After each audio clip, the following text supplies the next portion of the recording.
안녕하세요. 전 결혼해서 단란한 가정이 있는 36살 여잔데요. 떨리는 마음으로 여기 사연 유튜브에 섰습니다. 조금 오래되고 어두운 과거지만 제 어린 시절 얘기부터 시작해 볼게요. 아빠랑 엄마 그리고 여동생 이렇게 네 식구는 경기도 남양주에서 살았습니다. 그러다가 우리 집안에 보이지 않는 슬픔의 그림자가 서리기 시작한 건 제가 초등학교 졸업할 무렵이었죠. 어느 날 아빠 무거운 표정으로 저랑 동생에게 그러셨어요. 엄마가 많이 아파서 병원에 입원을 해야 돼. 우리 지화, 소화, 엄마 없어도 밥 잘 챙기고 씩씩하게 학교 다닐 수 있지? 친구들이랑 학교 다니며 까르르 웃고 놀아야 할 12살 때부터 엄마의 병은 우리 가족의 일상을 서서히 갉아먹기 시작했어요. 아빤 가구점을 새로 시작하느라 늘 바쁘셨고 또 돈 문제인지 항상 신경이 곤두서 있었습니다. 이렇게 우릴 돌봐줄 어른이 없으니 라면, 참치캔, 조미김 등을 사서 동생이랑 대충 끼니를 때우며 지냈어요. 우리끼리 그리 지낸 건 괜찮지만 엄마가 돌아가실까봐 무서웠거든요. 단 하루라도 더 살아계셨으면 하는 마음으로 기도해봤지만 아무 소용이 없이 엄만 창백해진 얼굴로 세상을 떠나고 말았습니다. 그런데 이게 무슨 조화란 말인가요? 우리 가족에게 닥친 또 다른 시련과 고통이 다시 한번 우리를 무너뜨리고 있었어요. 2년 뒤 내 착한 여동생마저 엄마와 같은 병이 생긴 거예요. 바쁜 아빠를 대신해서 중학생인 제가 동생 데리고 병원에 자주 갔는데 의사 선생님은 동생의 희귀한 면역 질환에 대해 상세히 설명해 주셨습니다. 어려워서 다 알아먹지도 못하겠지만 엄마를 잃었던 공포감이 가시기도 전에 전 내 동생마저 잃을지 모른다는 두려움에 떨었어야 했어요. 그리고 내가 동생의 보호자가 되길 자처했죠.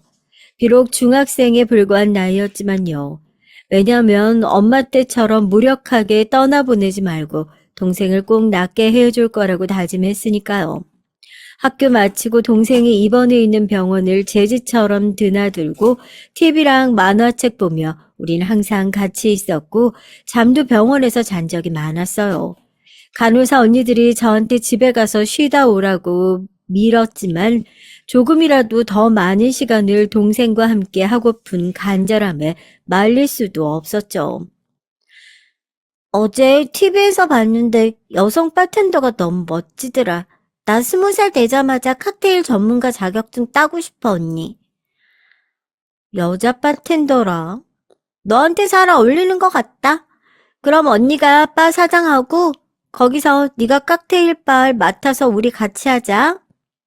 나중에 커서 뭐 할지, 어떤 남자랑 연애할지 그런 수다를 떨며 동생의 병이나 고된 현실 같은 거 잠시 잊을 수 있었어요.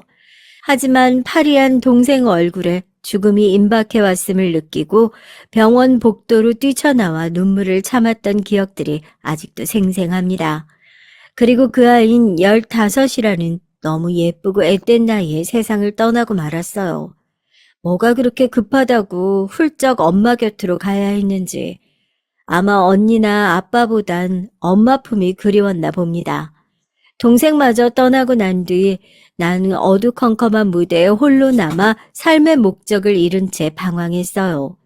고등학생이 됐지만 학교가 무슨 소용인지 몰라서 학교를 빼먹고 그저 길을 배회했죠.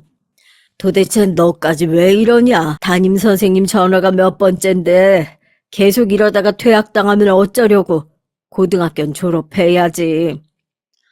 언제 아빠 노릇했다고 나한테 이래라 저래라야? 소아랑 엄마 아플 때 아빠가 뭐 했는데? 자기 돈 벌기 신경 썼지. 왜 내 고등학교 어쩌고저쩌고 간섭이냐고. 엄마랑 동생이 아픈 동안 자기 사업에만 골몰하고 가족을 내팽개친 아빠에 대한 원망이 극에 달했습니다. 내가 비참하고 극도로 외로운 건 그 비난과 원망을 모두 아빠에게 향했어요. 그리고 내게 무의미한 집도 아빠 얼굴도 보기 싫어서 가출까지 감행하고 말았죠. 어둠으로 가득한 거린 낯설었지만 동시에 어느 때보다 자유롭게 느껴졌습니다. 하지만 자유로움도 잠시, 거리의 밤은 차갑고 고요했어요. 어린 학생 하나가 밤거리를 헤매는 모습을 보는 어른들의 시선은 무관심하거나 냉혹함 둘 중 하나였죠. 거기다가 가출해서 나처럼 방황하는 윤영이를 처음 알게 됐어요. 한 번은 편의점에서 라면을 먹다가 한 번은 공원에서 배회하다 마주쳤고 마지막 만났을 때 그 친구가 제게 말을 걸었습니다. 혹시 너도 집 나왔어? 그래, 너도? 이미 알고 있었지만 서로의 처지가 같다는 걸 인지한 순간 어쩐지 한 발짝 깊어진 동지의식을 느꼈죠. 너도 땡땡여고 다니지? 지나가면서 본 얼굴이야. 왜 학교 안 가고 아예 집에서 나온 거야? 별로 말하고 싶지 않아. 자세한 관심은 꺼줘. 그래. 그럼 이건 관심 가려나? 너도 알겠지만 여기나 공원은 우리가 있을 때가 못 돼. 나 아는 언니 중에 우리처럼 오갈 데 없는 애들 재워주고 먹여주는 데가 있다는데 같이 가볼래? 잠깐 고민했지만 내 처지에 그런 곳이 있다면 거절할 이유가 없었죠. 윤영이를 따라 가출 청소년들이 모인 곳에 가게 됐습니다. 내 또래의 여자애랑 남자애들 10명 남짓 모여있는 반지하 주택이었는데 거기 리더로 보이는 오빠와 윤영이가 몇 마디 나누더니 그 오빤 나랑 윤영이를 훑어보더니 그랬어요. 여기 있으려면 규칙을 따라야 돼. 그것만 지키면 얼마든지 있고 싶은 만큼 있어도 좋아. 그리고 무슨 종이에 쓰인 규칙을 보여주면서 따르라고 잠옷 근엄하게 말하는 그 오빠의 뺨에 흉터가 돋보였습니다. 거기 있는 동안 춥지 않게 잘 수 있고 때마다 밥이랑 반찬 꺼내서 먹고 시간을 내 마음대로 보낼 수 있었는데 아주 중요한 일거리가 있었어요. 당번을 정해서 리더 오빠가 말하는 심부름을 해야 했고 실수가 있거나 거절하면 두들겨 맞아 며칠 보일러실에 감금당했습니다. 일주일에 한 번씩 감금당한 아이의 흐느끼는 소리를 들으며 전 잘못된 상황을 감지하기 시작했어요. 이곳에 오는 게 아니었어. 정말 여긴 위험해. 드디어 리더 오빠가 나에게 손가락을 까딱하며 불러 세워놓고 일거리를 제안했습니다. 뭐 초등학생도 할 줄 아는 간단한 일이야. 하지만 내 말에 조금이라도 어긋나게 했다간 알지?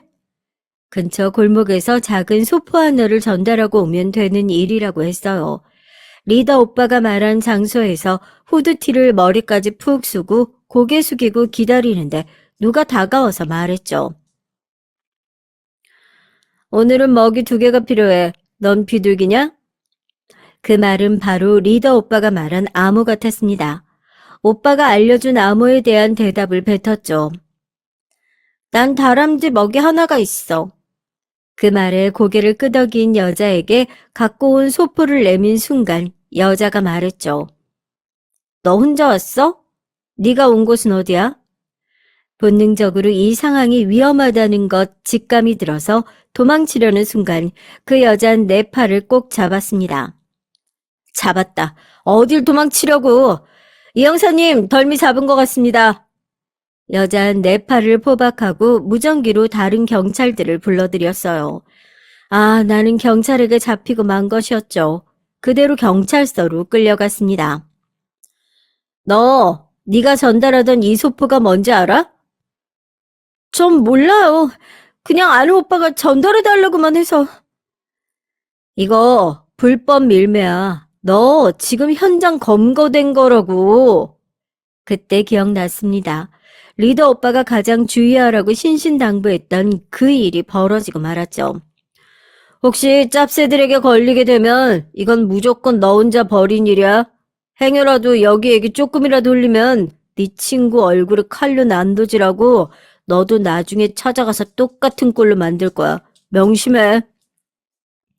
아무리 경찰 아저씨들이 설득하고 겁박해도 전 조개처럼 입을 꼭 다물고 있었어요. 그러다가 늦은 밤 여경언니가 절 데리고 옥상에 가서 캔맥주를 내밀었습니다. 너 때문에 걱정돼서 퇴근을 못하겠다. 나도 남자 하나 제대로 만나서 결혼도 하고 해야 되는데 참. 퇴근하고 놀면 되지. 나한테 왜 이래요? 미성년자인데 맥주는 무슨. 지금 속 답답할 거 아니야. 그럴 때 마시라고 술이 있는 거고. 너 술 안 마셔봤어? 무서운 경찰로만 생각했는데 마치 동네 언니처럼 그러니까 어느덧 경계를 허물고 조용히 맥주를 비웠죠. 경찰로서가 아니라 너 고등학생인데 혼자 덤터기 쓰면 어른 되기도 전에 인생의 빨간 줄로 시작한다. 그게 뭘 의미하는 줄 알아? 네 가족은 심정이 어떻겠어? 갑자기 엄마랑 소아 얼굴이 떠올라서 흐느껴 울었습니다. 리더 오빠가 나랑 친구를 건들겠다는 협박으로 못했는데 여경 언니가 책임지고 지켜준다고 해서 결국 리더 오빠랑 근거지 위치를 털어놓고 말았어요. 걱정과 달리 경찰들은 그 가출 숙소에서 리더 오빠를 체포하고 함께 지내오던 윤영이랑 다른 애들도 무사히 데리고 나왔습니다. 그날 저녁 아빠가 경찰서로 찾아와서 집으로 데려가셨어요.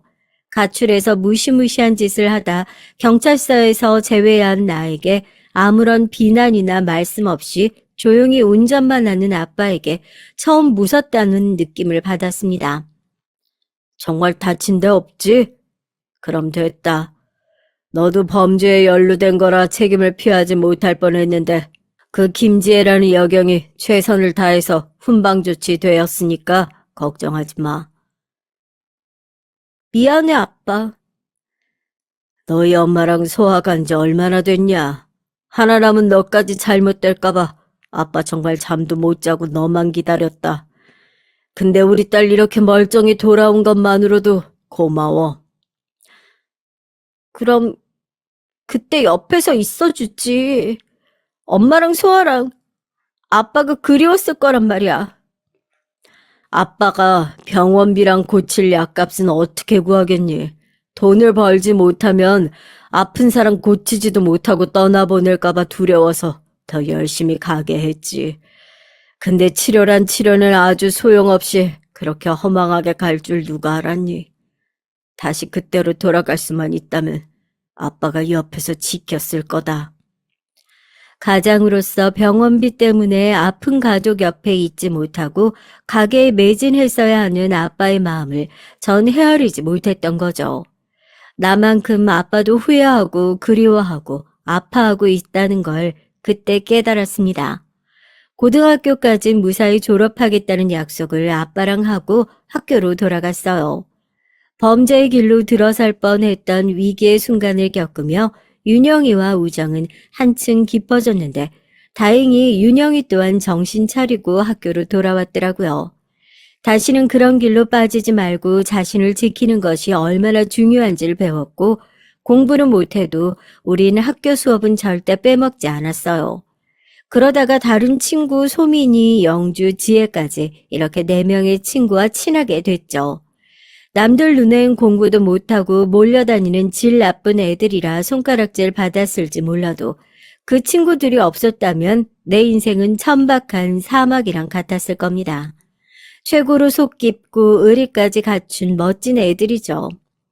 우리 아이들 H.O.T를 좋아한다는 공통점으로 아예 H.O.T 오빠들의 여자란 뜻으로 핫걸파라는 이름까지 짓고 현재까지 아름답고 단단하게 유지되고 있어요. 또 세금 성실히 내고 사는 사회 구성원으로서 또 결혼해서 아이의 엄마로서 모두 잘 지내고 있답니다. 이런 제 어린 시절 추억하다가 여기까지 빠졌죠. 어쨌든 다시 돌아와서 결혼 전 얘기를 잠깐 해보자면요. 성인이 돼서 중소무역회사에 취직해서 바쁘게 살다가 어느 날 문득 동생 말이 떠올랐어요. 칵테일 자격증을 따서 바텐더를 하고 싶다던 꿈 말이죠. 내가 동생 대신 그 꿈을 이뤄주고 싶어서 평일 저녁과 주말마다 자격증 준비해서 1년 만에 취득했습니다. 그리고 주말에 부평역 인근 칵테일바에서 아르바이트를 시작했어요. 매일 다양한 새로운 사람들을 만나 칵테일로 즐거움을 선사하고 대화하는 일이 무척 내 성격에 맞는 일 같았습니다. 아르바이트 하던 바에서 정직원을 제안하시기에 따분하고 지루한 업무, 여자 무시하는 조직 분위기에 온갖 더러운 꼴 참아주며 회사에 다니던 차에 바로 그만뒀죠. 그렇게 칵테일바에서 몇 년 일하고 친구의 제안으로 한식 조리 자격증을 따며 요식업에 관심을 두다가 내 가게를 차리게 된 거예요. 퓨전 음식점인데 가게 한쪽에 칵테일 바를 겸해서 합정동에 차린 것이 시작이었습니다. 그렇게 지금까지 한 번의 가게 이전을 거쳐 100평이 넘고 매출액이 꽤 큰 요식업 사장이 됐죠. 어찌 보면 내 동생이 날 이 길로 인도해 준 것 같아서 동생 덕에 잘 살아있다는 고마움이 있어요. 우리 학걸파 친구 중에 누군가 경조사나 좋은 일이 있으면 내 가게에서 무료로 잔치를 열어주고 애들은 또 내 가게에 무슨 일 생기면 모든 일 제치고 도와주니 너무 든든하죠. 사실 남편도 우리 가게 손님으로 만나게 되었거든요. 인근 중학교 선생님의 부임한 남편이 우리 가게를 단골로 다니다가 학걸파 모임 때 합석하면서 손님이 아닌 남자로 친해지게 됐습니다. 언니가 그 남자 따로 조사해 봤는데 정가도 없고 그 학교에서 평판도 좋은 것 같아. 그 남자 한번 만나도 된다고 언니가 이미 검증 끝냈어. 그 선생네 중학교 엄마들 모임에 들어보니까 여자친구도 없고 순진한 편이라더라? 네 아들 아직 유치원 다니는데 중학교 맘들한테 어떻게 정보를 얻었니? 야, 내가 학교 쪽부터 소식통으로 유명했는데 이 정도 위장 잠입이야 일도 아니지. 여경 지혜 언니부터 친구들의 깐깐한 검사를 통과한 남편과 사귀면서 진지한 관계가 되고 말았죠. 그리고 내 결혼식에 학걸파 친구들이 기죽지 말라고 우리 쪽 하객을 30명이나 몰고 왔습니다. 그녀들의 H.O.T 행복이라는 노래와 춤으로 축가 시간은 뜨거운 호응을 받았죠. 비록 하늘나라에 계신 엄마와 소하는 없었지만 그들 덕에 행복한 결혼식으로 마무리할 수 있었습니다. 아빠가 하시던 가구 가게엔 확장을 거듭하다 아예 자체 제작 공장을 두어 제작까지 하셨어요. 다행히 저 결혼할 때 혼수 가구 일체를 친정아빠가 선물로 최고급 자재로 만들어 주셨죠. 그뿐만 아니라 시부모님 장롱과 소파까지 아빠네 회사 가구로 선물해 주셨습니다. 시부모님은 검소하고 소박한 분들이셨는데 며느리 덕에 결혼 이후 처음 가구를 바꿨다며 무척 좋아하셨던 건 안 비밀이에요. 남편은 교사로 저는 가게 사장으로 맞벌이하며 아들 하나 낳고 열심히 키우며 살았습니다. 제가 가게 하느라 바쁠 때 시어머님이 애를 봐주시고 집안일도 도와주시는 등 큰 도움을 주셨죠. 며느리보다야 내 아들이 귀한 보통의 시어머니시긴 해도 친정 엄마가 없는 며느리 더욱 마음 써주시는 따뜻한 분이셨어요. 남편도 외도나 과도한 투자나 그런 거 속썩이는 일 없이 우리 부부 다툼 없이 잘 살았죠. 그런데 살다 보면 인생에 태풍쯤 오기도 하잖아요. 뜻하지 않은 곳에서 저 역시 인생 최대 위기를 맞이하고 말았습니다. 시부모님도 공무원 부부셔서 그런지 두 아들 모두 좋은 대학 가서 공부를 잘했다네요. 고려대 사범대 나와서 교사하는 남편과 그 아래 시동생은 카이스트를 나와 대전에서 연구원을 하고 있었어요. 대학 때부터 쭉 대전에서 살다 보니 제가 시집 와서도 결혼식이나 명절 때나 가끔 뵙는 거니 지적이고 조용한 시동생이라 자세히는 몰라요. 그런 시동생이 결혼한다며 작은 키에 말수가 적은 동서를 데려왔는데 직업이 무려 의사라고 해서 속으로 깜짝 놀랐어요. 동서가 들어왔다곤 하지만 둘이 대전에서 신혼을 살았기 때문에 만날 기회는 좀처럼 없었죠. 그래서 동서랑 친해질 기회도 관계가 나빠질 일도 없었달까요? 늘 바쁘다는 핑계로 명절에 시댁 방문도 빼먹는 일이 잦았거든요. 혼자 시댁에 온 서방님에게 시부모님이 좀 불편한 기색을 비쳤을지언정 동서한테 직접 뭐라 한마디 안 하셨나 봐요. 그래서 동서가 시댁에 온 이후에도 시댁 제사 준비는 저랑 어머니 둘만 해야 했습니다. 매번 제사 우리 둘끼리 하니까 좀 섭섭하니? 괜찮아요. 그래도 제사 명절 포함해서 1년에 3차례면 많은 건 아니라고 하더라고요. 근데 오히려 어머님이 동서한테 섭섭하신 거 아니에요? 그래, 나로서야 그 아이가 마음에 안 차지. 그래도 어쩌겠니? 의사 며느리라는데 나도 눈치 보게 되더구나. 부부끼리 안 싸우고 그저 자식들 잘 살기만 하면 어민 바랄 게 없다. 그래도 애가 미안한지 음식값은 보냈더라. 우리 이걸로 주말에 쇼핑할까? 그럴까요, 어머니? 시어머님이 간섭 안 하시는데 괜히 형님이랍시고 제가 동서한테 이래라 저래라 입 한 번 뗀 적 없거든요. 하지만 동서 걔가 선을 넘었을 때 그때부턴 더 이상 저도 조용히 참을 수만은 없겠더라고요. 한 번은 이런 적이 있었답니다.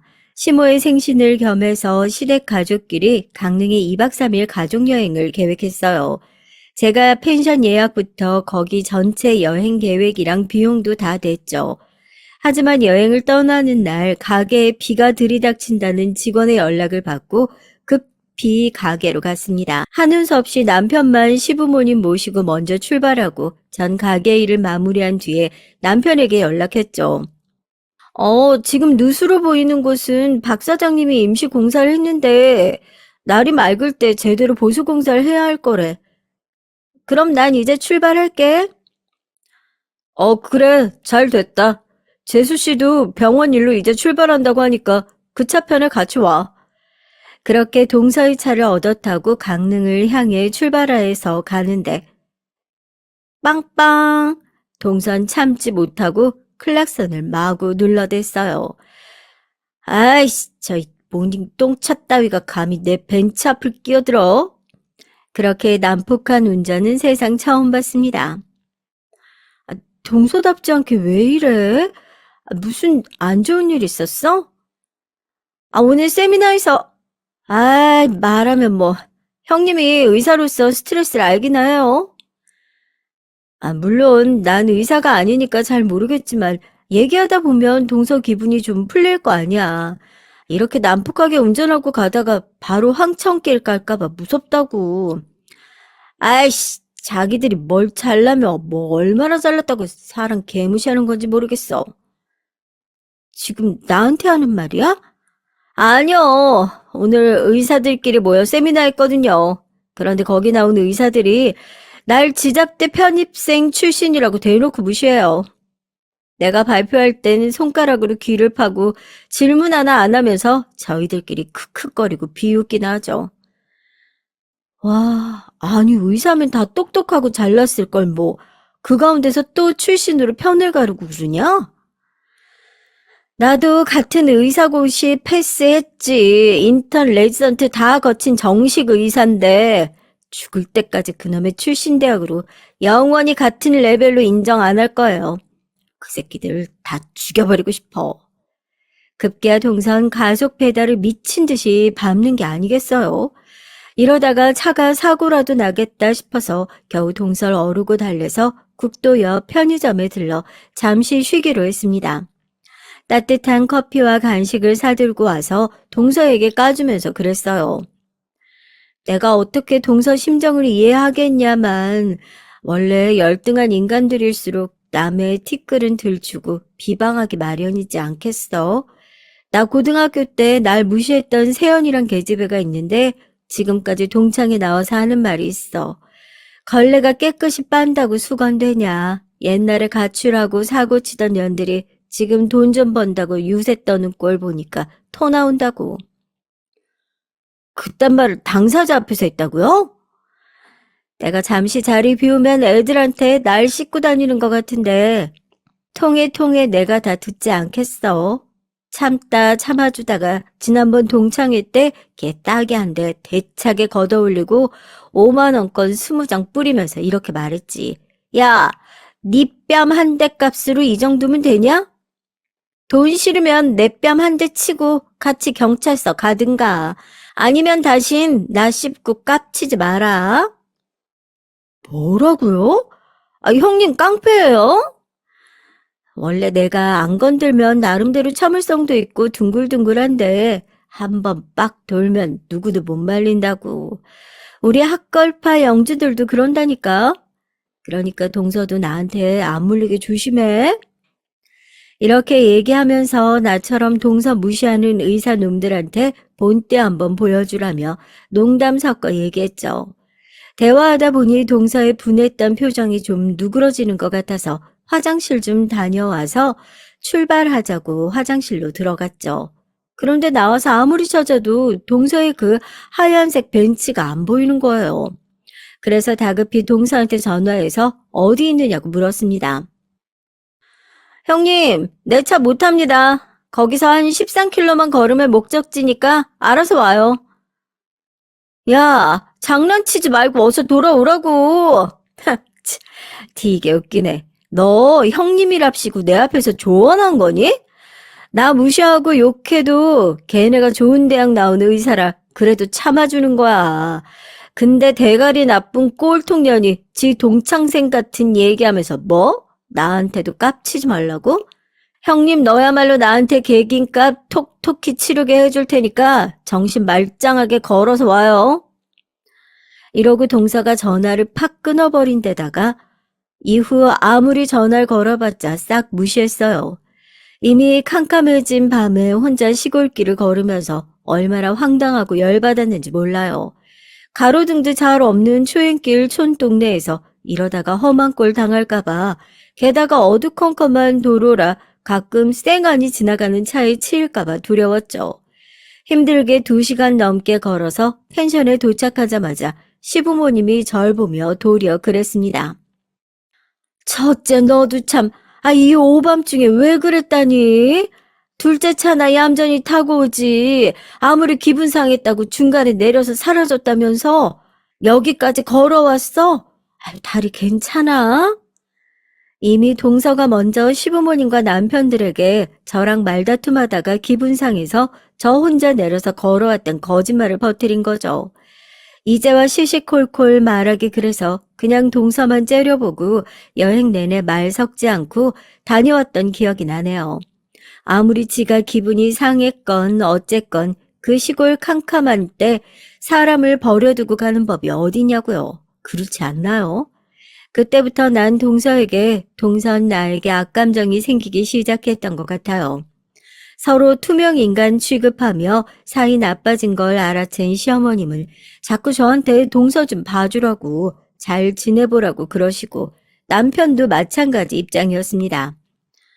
당신이 그래도 형님인데 재수 씨 좀 봐줘.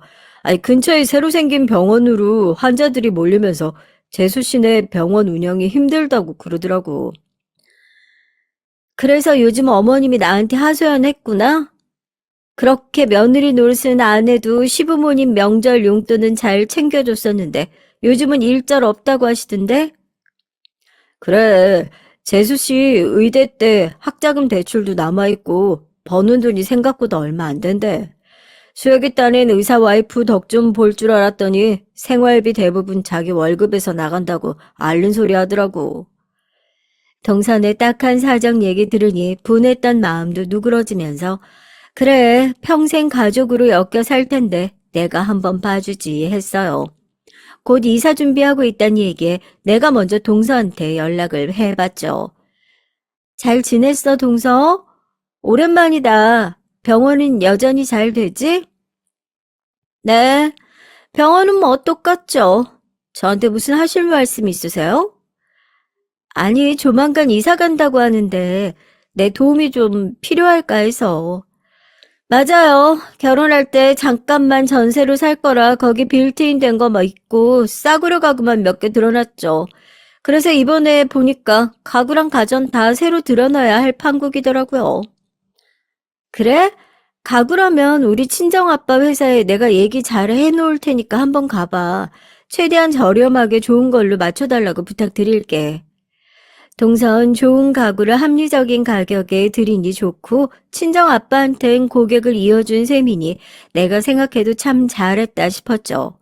그렇게 동선에도 근처로 이사와서 시부모님과 우리 식구랑 해서 집들이를 초대했습니다. 병원이 힘들다고 징징대더니 글쎄 대형 평수 아파트에 최신형 가전제품과 고품질 가구로 아주 꽉꽉 채워 넣었더라고요. 와, 집 너무 좋다. 동서 요즘 힘들다는 거 거짓말이었구나? 다혜영님이 소개해준 가구점 덕분이죠. 말씀대로 품질은 최고인데 아주 저렴하게 드릴 수 있었으니까요. 어쩐 일로 동서가 우리 아빠네 회사 칭찬까지 하고 기분이 으쓱거리고 좋았습니다. 그간 불편했던 동서지간 사이도 좋아지고 일도 잘 풀렸구나 했죠.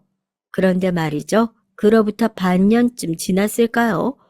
어느 날 031 지역번호인 유선 전화가 걸려왔더라고요. 전화를 받아보니 순철 삼촌이었죠. 순철 삼촌은 옛날 아빠 가구 가게 시작 때부터 일했던 분인데 친삼촌 같은 분입니다. 친정 가면 인사드리긴 해도 개인적으로 연락하시던 사이는 아닌데 갑자기 나한테 삼촌이 왜 전화를 걸었는지 의아하더라고요. 내가 사장님 연락처 파일에서 네 번호 찾아서 회사 전화로 한 거다. 기니 할 말이 있어서 내가 이런 말 한다고 오지랖 같긴 한데 그 여자 해도 너무한 거 아니냐? 엄청 조용하고 순둥한 삼촌이 그렇게 열통낸 목소린 처음 들었어요. 삼촌 말 어찌된 사정인가 하니 6개월 전 동서가 가구 보러 친정 아빠네 와서 태도부터 엄청나게 거들먹거렸대요. 형님이 사정사정해서 먼 남양주까지 온 거거든요. 이게 이사갈 집 평면도예요. 여기 침대랑 드레스장 등등 표시한 데에 치수랑 색깔 적혀져 있죠? 거기에 딱 맞춤으로 가구 보내주셔야 돼요. 예, 우리 지화 시댁이니까 최선을 다해 맞춰드리겠습니다. 그런데 고르신 가구들이 최상급의 수입 제품도 있어서 구매 금액이 1억이나 되는데 괜찮으십니까? 못 들으셨나 봐요. 저 의사예요. 꼴랑 1억 가지고 무슨. 그리고 워낙 사기꾼이 많아서 집에서 가구 받아보고 하자 없으면 그땐 정산해드릴 테니까 그렇게 하세요. 예, 문제가 될 것 없습니다. 그리고 저흰 그런 쪽으로는 자신이 있는 회사예요. 고객 신뢰를 먹고 회사가 이만큼 커왔으니까요. 순철 삼촌 말이 동서가 재수없고 거만한 태도로 굴었지만 아빠는 내 딸 시댁 사람이니 끝까지 공손하게 대했다 하네요. 정말 공을 들여 좋은 가구로 엄선해서 배송까지 직접 아빠가 하시는 등 완벽하게 일을 마치고 정산할 시간이 좀 온 거예요. 하지만 동선 계좌번호를 두고 가면 차후 정산금을 보내겠다면서 일단 아빠를 보냈답니다.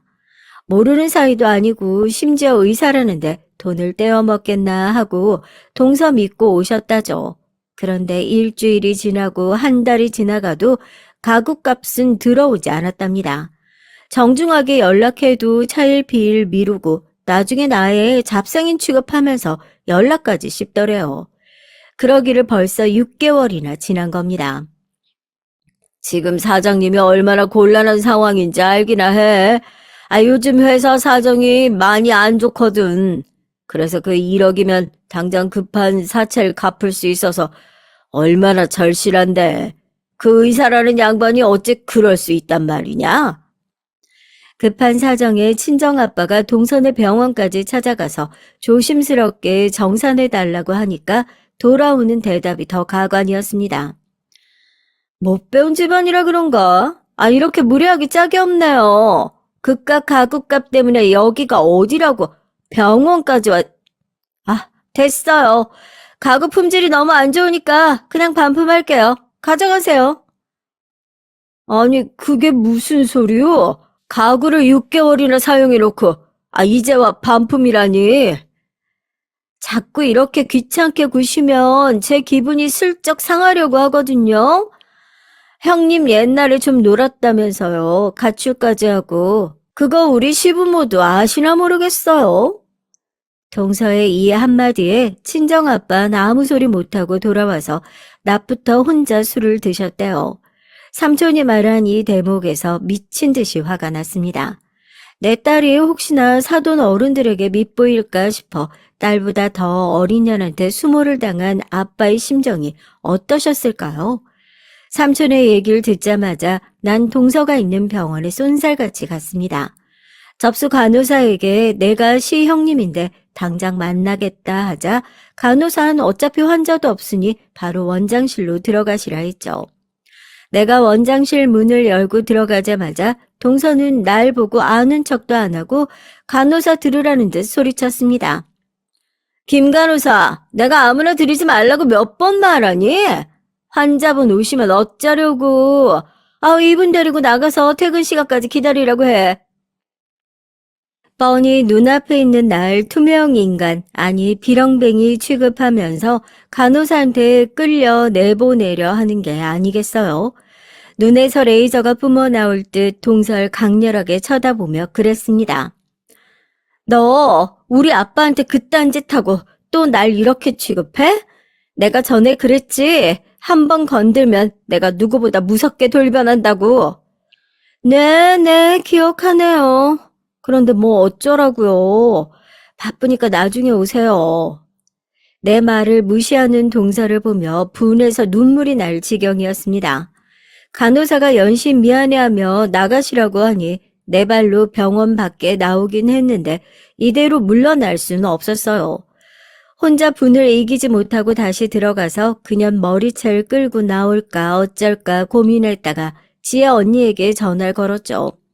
오열하며 언니한테 친정아빠가 당했던 얘기부터 방금 동서에게 당한 모두를 털어놓고 어쩌면 좋겠냐고 물었습니다. 언니가 동서한테 쌍욕을 하며 흥분할 줄 알았는데 의외로 일단 가게로 돌아가서 다시 얘기하자고 차분하게 말하는 거예요. 마음은 그렇지 않았지만 언니 말대로 따를 수밖에 없었어요. 내가 누구보다 의지하는 사람이니까요.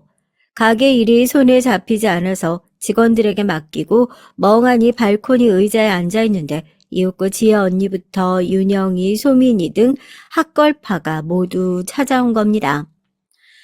우리 지화에게 일이 생겼다고 모두 긴급 소집했지. 자, 그동안의 고통을 이제 동서에게 정확히 되갚아줄 계획을 세워볼까? 우리가 이렇게 하나의 목적으로 모인 게 얼마만인지 너무 떨려. 아줌마 됐다고 다들 우리가 누군지 잊은 건 아니겠지? 언니의 말 속에 복수에 대한 확고한 의지가 친구들의 눈빛엔 결연한 의지가 담겨 있음을 느낄 수 있었습니다. 복수의 계획에 서막이 올랐고 동선 곧 그 정교한 복수의 그물에 걸려들게 되고 말 테니 어디 기다리라죠. 일과를 마친 늦은 밤이면 가게에 모여 동서의 일과와 동선, 그가 자주 가는 장소들, 그의 일상적인 패턴들을 하나씩 분석하기 시작했어요. 병원 출퇴근 시간, 점심시간, 주말 활동까지 철저하게 조사한 정보들을 두고 각각의 역할과 어떻게 접근할 것인지 치밀하게 계획을 세웠죠. 지혜는 동서가 자주 들르는 장소와 동선을 보여주는 지도를 꺼내 보였습니다. 그녀의 손가락으로 동서의 예상 동선을 따라가며 정확한 포인트를 표시했고 복수의 첫 단계를 위해 우린 모두 세부 사항을 꼼꼼히 점검했어요. 초승달이 살포시 뜬 저녁의 어둠이 감싸던 어느 날 우린 그동안의 계획을 실행하기 위해 긴장된 마음으로 모였습니다. 동서의 병원 근처에서 동태를 살피며 나랑 지혜가 기다리고 있었죠. 하지만 예상치 못한 변수가 계획을 순식간에 무너뜨렸습니다. 어떡하지? 그 여자 병원 나선 지 좀 지났대. 평소와 다른 데를 가나 봐. 계획의 첫 번째 시도가 완전히 수포로 돌아갈 위기에 처했을 때 걱정 마. 아까부터 걔 SNS 주시하고 있었거든. 약속 때문에 여기 쉐라턴 호텔 주차장으로 움직이는 중이야. 소민이의 정보로 발빠르게 움직인 덕에 호텔 주차장에 CCTV 사각지대를 찾아서 동서를 기다리고 있었어요. 그런데 뜻하지 않게 동선 혼자가 아닌 어떤 남자와 함께 있었죠. 그때 윤영인 언제 챙겼는지 커다란 대포 카메라를 꺼내서 그들을 찍으며 씩 하고 웃었습니다. 계획을 변경하고 우리는 잠시 그들을 기다리고 있었어요. 1시간 반쯤 지났을 무렵 그 둘이 나와서 헤어지는 걸 보고 우린 동서 뒤로 접근해서 재빠른 움직임으로 저항할 틈도 없이 제압하고 차에 태웠습니다.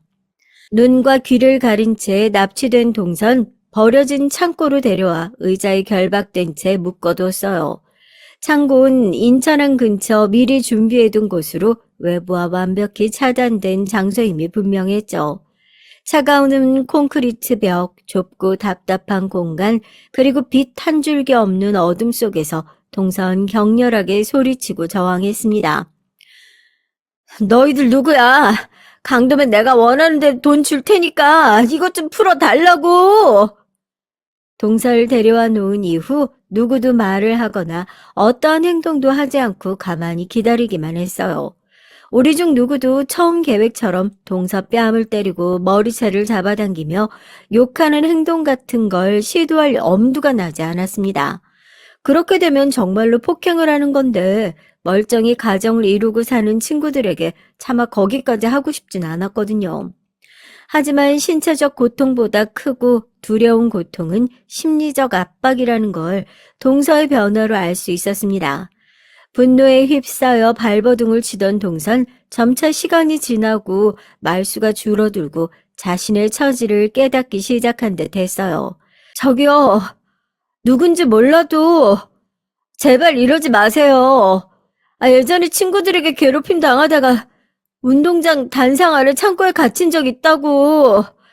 그때 이후로 폐소공포증이 생겨서 지금 무서워 죽을 것만 같아.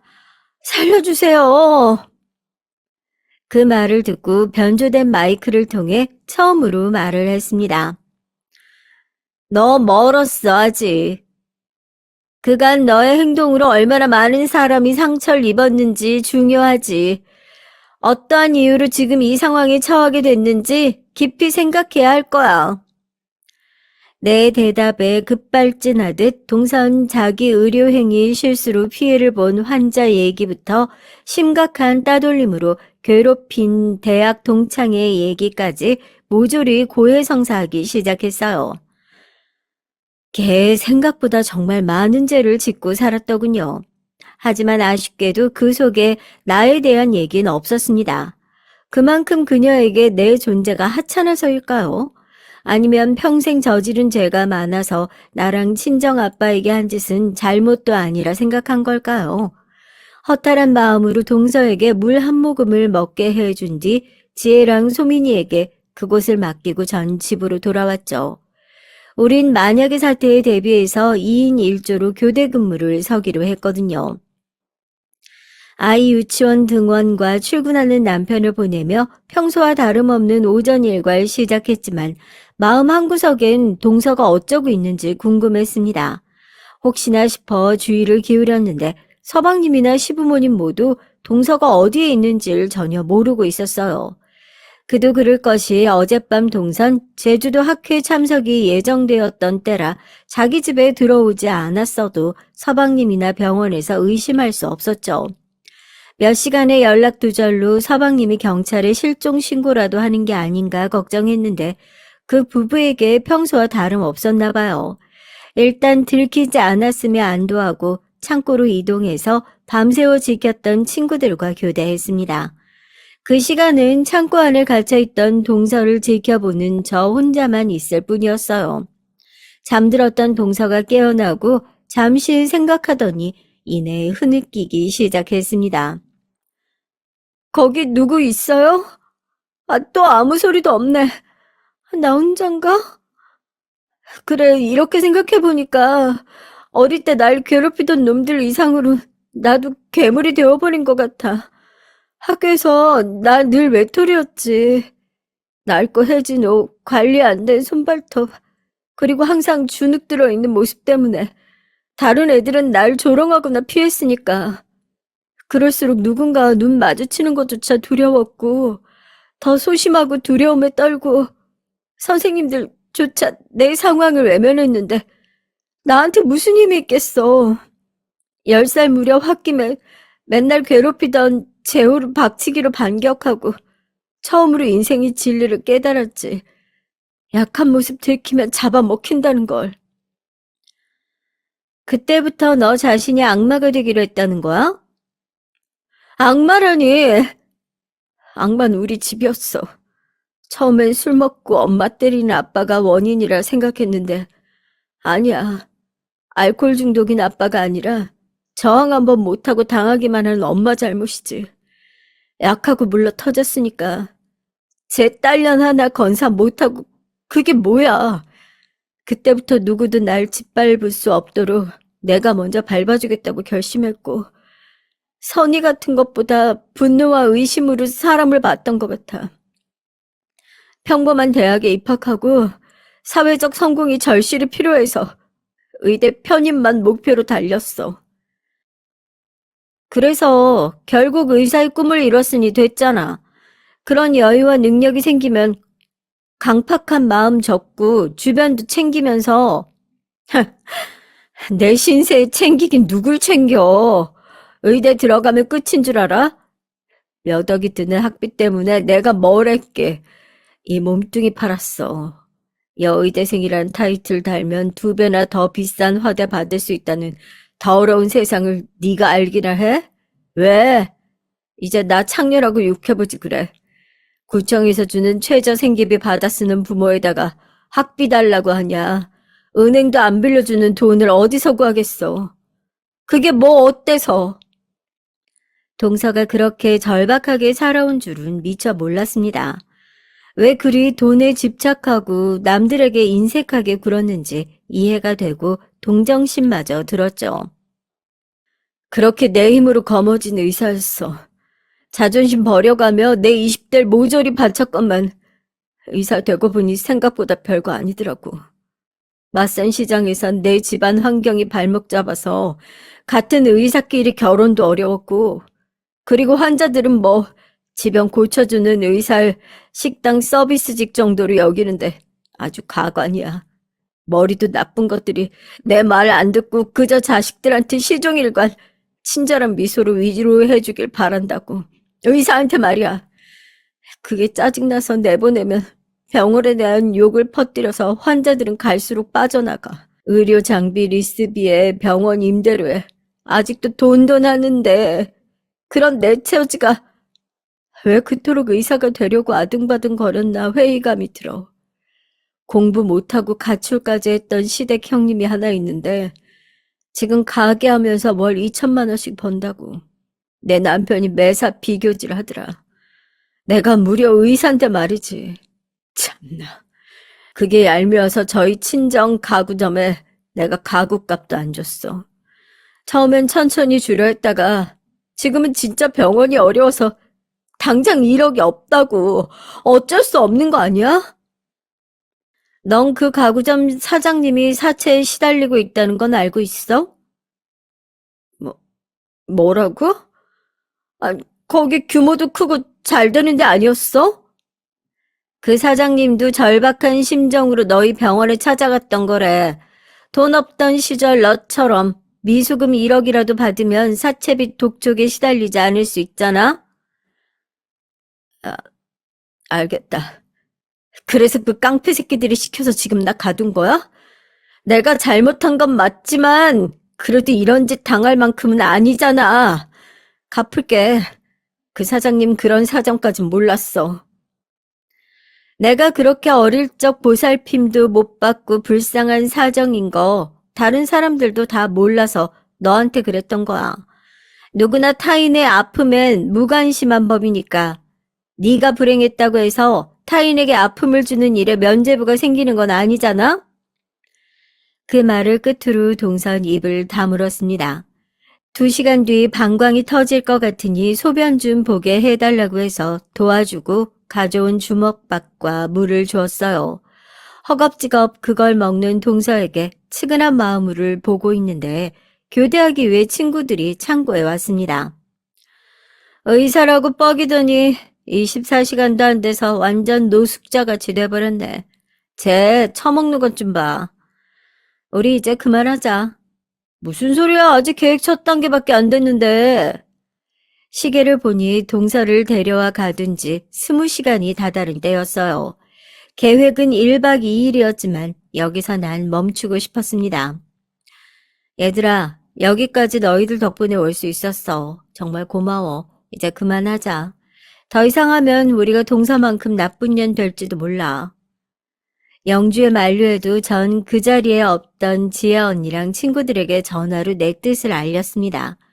난 동서가 잠든 틈에 가서 손발을 결박한 끈을 자르고 창고 문에 자물쇠를 풀어서 도망칠 수 있는 길을 열어줬어요. 다 끝났다. 그럼 너 이제 남은 앙금 없는 거야? 걔 병원 망치는 거, 외도로 결혼 끝내는 거, 아직 할 거 많은데. 어쩌면 동서에 대한 복수가 아니라 왜 그렇게밖에 할 수 없었는지 사정이 궁금했었나 봐, 난. 걔 과거 불쌍해서가 아니라 뭐 우리 가정사 남불행했나? 그냥 열심히 사는 여잔데 걔도 우리 아빠나 내 사정은 몰랐으니까. 그래서 그런 것 같아서 행동이 이해되더라고.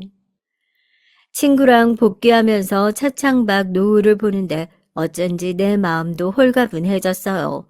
내가 한 짓임을 알아채고 그 복수가 이어질지 모른다는 염려가 들었지만 그 또한 어쩔 수 없다고 생각했습니다. 이후 동서가 어떻게 나오나 하고 신경을 곤두세웠는데 의외로 모든 것이 잠잠했어요. 서방님한테 들어보니 동선 제주도 학회에 다녀온 것처럼 집에 돌아왔고 자신이 감금당했던 일들은 어디에도 밝히지 않고 혼자 묻은 것 같더라고요. 친구들과 나에게 여파가 미치지 않아 다행이지만 한편 불안하기도 했습니다. 얼마 뒤 모든 적금과 은행 대출로 3억을 만들어서 친정 아빠에게 찾아가 드리려는데 아빤 깜짝 놀라며 이러셨어요. 나이 돈 안 받는다. 그리고 급한 불은 해결했어. 미수금도 모두 받았고. 미수금이라면 혹시 우리 동서? 그래, 그저께 계좌이체하고 문자 보냈더라. 너무 늦어서 죄송했다고. 제 아무리 의사라도 그럴 만한 사정이 있겠거니 용서하기로 했어, 나도. 한사코 거절하는 아빠에게 남은 빚 1억 9천만 원을 드리고 나오면서 초밥을 사서 동선의 병원으로 향했습니다. 점심시간에 와도 괜찮지? 내가 도시락 가져왔는데 같이 좀 먹자, 우리. 어쩐 일로 동선 별말 없이 끄덕이며 같이 초밥을 먹으면서 전 슬쩍 동서를 떠봤습니다. 지난번에 약속도 없이 병원에 찾아와서 내가 좀 무례했지? 미안해.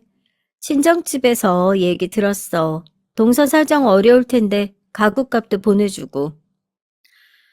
당연히 드려야 할 건데 제가 미안하죠. 그보다 전에 형님 아버님 오셨는데 제가 버릇없이 했어도 그게 죄송하다고 말씀 전해주세요. 우리 아빠 다 좋다고 이해한다고 그러셨어. 그리고 병원 매우 어렵다던데 내가 1억 정도 여유가 있어서 필요하면 빌려줄게. 이 병원 접고 페이닥터 들어갈 곳 알아보기로 했어요. 종합병원에서 일할 때가 연봉은 적어도 마음 편했던 것 같더라고요.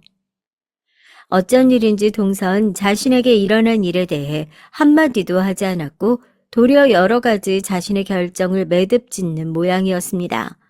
어쩐지 그런 동서를 응원하고픈 마음이 들어서 무슨 일이든 필요한 건 제가 다 지원하고 돕겠다고 동서 손을 잡고 약속했어요. 이렇게 동서와의 일이 마무리되고 학걸파와 지혜 언니를 불러 쫑파티를 열면서 감사를 표했습니다. 안 해본 일이었을 텐데 나 때문에 용기 내줘서 모두에게 정말 고마워요.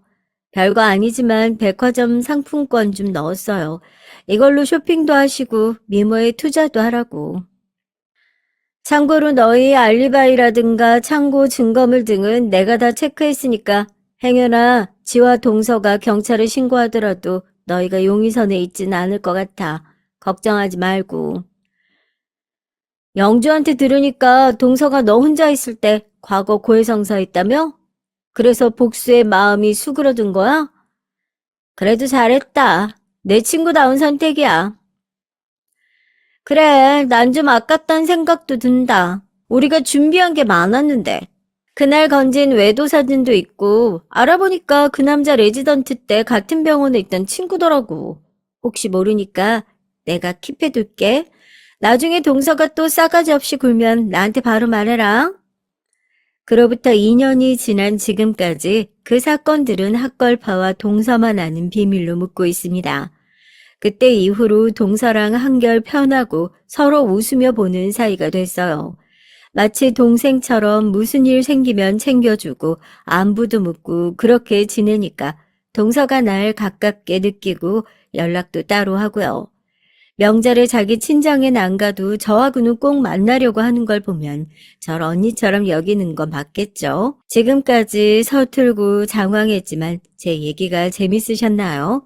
살아온 세월이 그리 길진 않았지만 내 인생을 돌아보며 참 의미 있는 시간을 덕분에 보낸 것 같습니다. 지나온 날보다 더 소중하고 귀한 현재의 하루가 여러분에게 행복감 충만하길 빌며 전 여기서 들어갈게요. 안녕히 계세요.